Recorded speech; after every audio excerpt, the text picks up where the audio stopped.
This is Jordan Tower with JT News. Well, I feel really bad for Travis Hunter. Let's get right into this. Hit that subscribe button, hit that like button. Let's get right into this. Well, Travis Hunter, he seems like a good kid, man, but, you know, we don't realize what red flags to look for and everything until later in life because you've had experience. And he hasn't had that much experience. He's been with this girl for 5 years. He's about to leave college. You know, this is the girl he knows, you know, and he likes her a lot.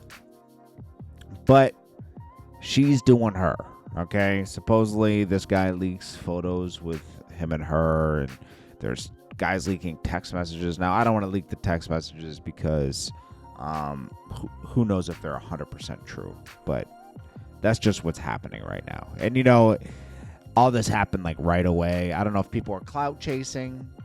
It's probably true. The way she speaks about him and everything, she seems like she's on the fence with the relationship. She's sticking around because he's getting famous now, right? He's deactivated his Instagram. It doesn't look like this relationship's going to make it, but I'm going to be honest with you. As long as it doesn't affect his skills, because the guy is very talented, right? Hopefully, he can just get through this without a bump in the road, make his millions, you know, get his big contracts, and you know, eventually find someone that really fits him, you know, because it's a disaster, man.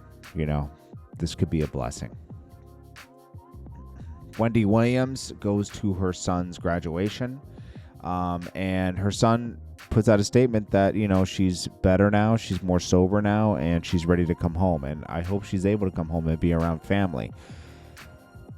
With the scare she's had for the past couple years, and she was already a family person, but family matters even more at that point. Being around people who actually love her is more important than anything.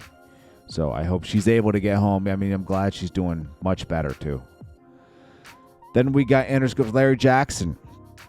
This guy who owns Gamma. I think he did Apple, too. He says he's glad Chief Keef is still alive and not in prison after revealing he was on the FBI watch list. And he had a $50K hit on his head after signing a $6 million deal at 16 years old. Now, that hit, one of those hits that was on him was OTF hit. It was. It's a fact. We'll get to Lil Durk right now. It's like Lil Durk, if Trap Lord Ross is able to put 6 bodies on him on an Instagram, on a YouTube video, right?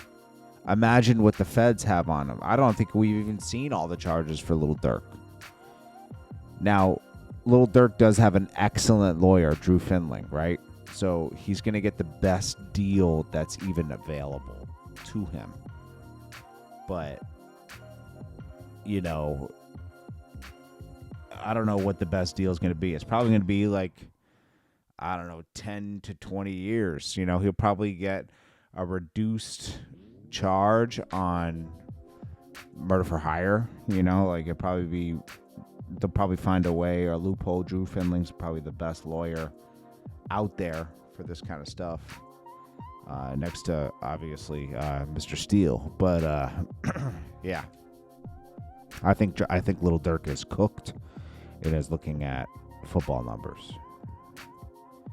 Then we got Nori disrespecting Dame Dash. This is so goofy because Nori,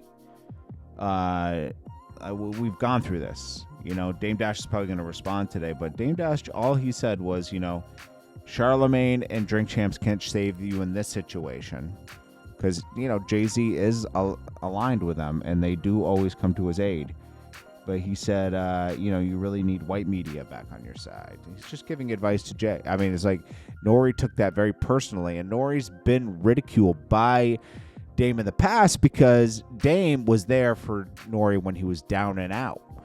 Couldn't get a deal 2004, 5, somewhere on that, you know, and Dame signed him. And then after that, Nori didn't really have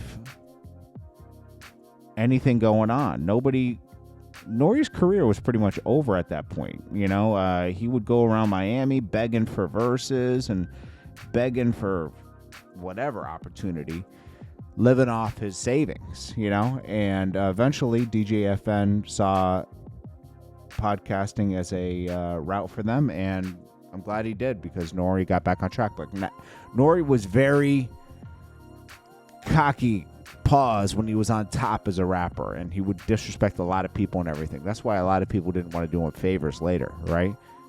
Dame gave him a look.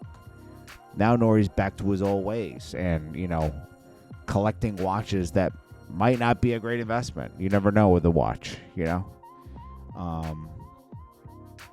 He's trying to keep up with people like Jay-Z and everyone that were collecting big timepieces. And I know Nori makes a lot of money, but, there's certain tax brackets for certain things,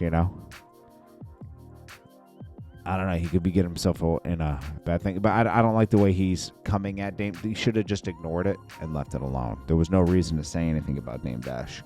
You didn't give Dame Dash any hookups when he needed it, but he hooked you up when you needed it. And it's just sad. He should apologize, honestly. 2 Chainz, Little Baby, a lot of other rappers had to have this Cybertruck first. They paid a premium for the Cybertruck. I'm talking $100K over list. That's how much they were going for about a year and a half ago. So $200,000. Guess how much they are now? Guess how much these rappers have lost? $88,000 used. You can even get a new one for $95,000. So yeah, big loss. $110,000 depreciation. That's more. That's a lot. These trucks, it was dumb to pay overpriced. I mean, they got the money. Yeah. But I'm just saying, what did it do for you to have the car first? Nothing. A lot of people, it's not even just them, sports players, a lot of people just took a dive on that. It was just a bad investment. It was obviously a bad investment. Anyways, I appreciate you all. This is Jordan Tower with JT News. Make sure you smash that like button, smash that subscribe button. I'll check you guys later. Peace.